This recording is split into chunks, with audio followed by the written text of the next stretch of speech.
Salam sejahtera Sobat Kristiani, kita bertemu kembali di program kita, program Renungan Malam di Sobat Kristiani TV.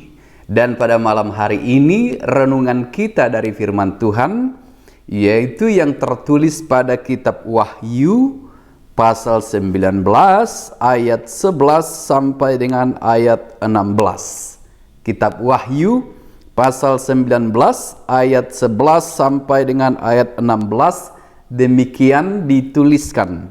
Lalu aku melihat sorga terbuka, sesungguhnya ada seekor kuda putih, dan ia yang menungganginya bernama Yang Setia dan Yang Benar.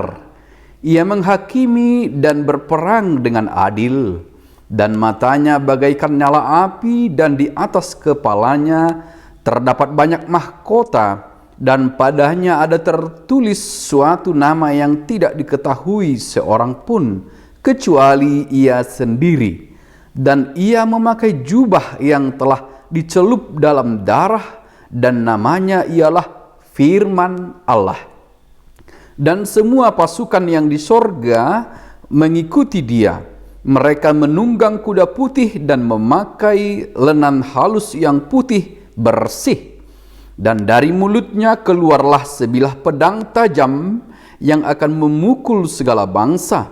Dan ia akan menggembalakan mereka dengan gada besi, dan ia akan memeras anggur dalam kilangan anggur, yaitu kegeraman murka Allah yang Maha Kuasa. Dan pada jubahnya, pada pahanya tertulis satu nama, yaitu Raja segala raja dan Tuan di atas segala tuan. Sobat Kristiani yang dikasihi Tuhan Yesus Kristus, tidak semua daripada kitab Wahyu itu sulit kita pahami.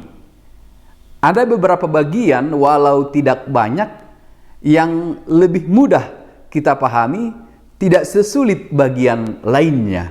Contoh, dalam renungan kita pada malam hari ini, di pasal 19 ayat 11 sampai dengan ayat 16 tentang firman Allah, kita tidak akan kesulitan memahami nats ini, atau kita tidak perlu mengerutkan kening misalnya, mencari banyak buku tafsiran dan dalam kebingungan dan menemukan beberapa sumber-sumber untuk memahami teks ini. Dengan mengingat bahwa penulis kitab Wahyu adalah Yohanes, juga yang menulis Injil Yohanes, juga 1, 2, dan 3 Yohanes dalam suratnya, maka kita akan lebih mudah memahami bagian ini. Bila kita membaca Injil Yohanes, kita langsung bertemu dengan firman Allah, dengan pokok bahasan ini, bahwa pada mulanya adalah firman, dan firman itu bersama dengan Allah, dan firman itu adalah Allah sendiri, dan firman itu kemudian menjadi manusia. Firman Allah yang sering disebut dengan Logos. Dan dalam teks kita ini, firman itu diungkapkan atau dinyatakan kembali. Firman itu yang sudah jadi manusia, mati dalam penderitaan untuk mengangkat dosa, menyelamatkan manusia. Ia menyerahkan nyawanya pada kematian, tetapi ia bangkit kembali, dan pada saat ini ia telah bertahta di sorga. Dan digambarkan oleh Yohanes yang menulis kitab Wahyu ini, bahwa ia yang adalah firman yang telah menjadi manusia itu, yaitu Tuhan Yesus Kristus, Raja di atas segala raja. Ia berkuasa, Tuhan Yesus Kristus yang telah naik ke sorga. Ia berada di dalam kerajaannya, dan tahtanya itu telah diberikan kembali kepadanya. Dan Yohanes dalam teks ini mengungkapkan kepada kita, ia akan datang kembali dalam satu penghakiman besar, penghakiman seluruh bangsa. Semua akan menyembah dia. Semua lutut akan bersujud untuk menyembah dia, karena dia yang paling tinggi dari segala sesuatu. Ia adalah Raja di atas segala raja, dan pasukannya memuliakan namanya.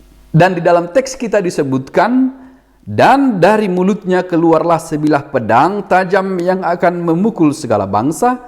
dan ia akan menggembalakan mereka dengan gada besi, dan ia akan memeras anggur dalam kilangan anggur, yaitu kegeraman murka Allah yang maha kuasa. Ini adalah di masa akhir, di masa penghakiman, di masa kedatangannya yang kedua kali. Ia memisahkan. Kita selalu memahami bahwa pedang itu memisahkan mereka yang benar, yang percaya kepadanya, dengan yang tidak benar, yang tidak percaya kepadanya. Oleh sebab itulah pesan teks ini selalu mengingatkan kepada kita, setialah sampai akhir, sebab pedang itu, pedang dari Raja yang Maha Tinggi itu, dari Raja di atas segala raja itu akan memisahkan, akan memurnikan, akan memanggil kepadanya semua yang setia kepadanya. Dan itu semua akan terlaksana dan adalah sebuah kepastian di masa akhir, di masa penghakiman, di masa kedatangannya yang kedua kali. Firman itu kekal. Dan firman itu bersama dengan Allah. Firman itu Tuhan kita Yesus Kristus. Tidak ada yang kekal.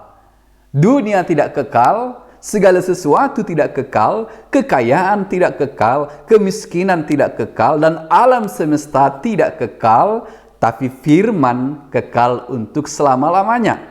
Firman itu ia berkuasa dan bekerja menyucikan, memurnikan setiap orang, seluruh bangsa. Dan dalam gambaran ini saya sebutkan tidak sesulit bagian yang lainnya. Bila disebutkan tentang firman, tentu kita memahami firman itu adalah Tuhan Yesus sendiri. Dan firman Allah yang dituliskan dalam Alkitab kita ini menuntun kita pada kehidupan di dalam Kristus Yesus Tuhan kita. Amin.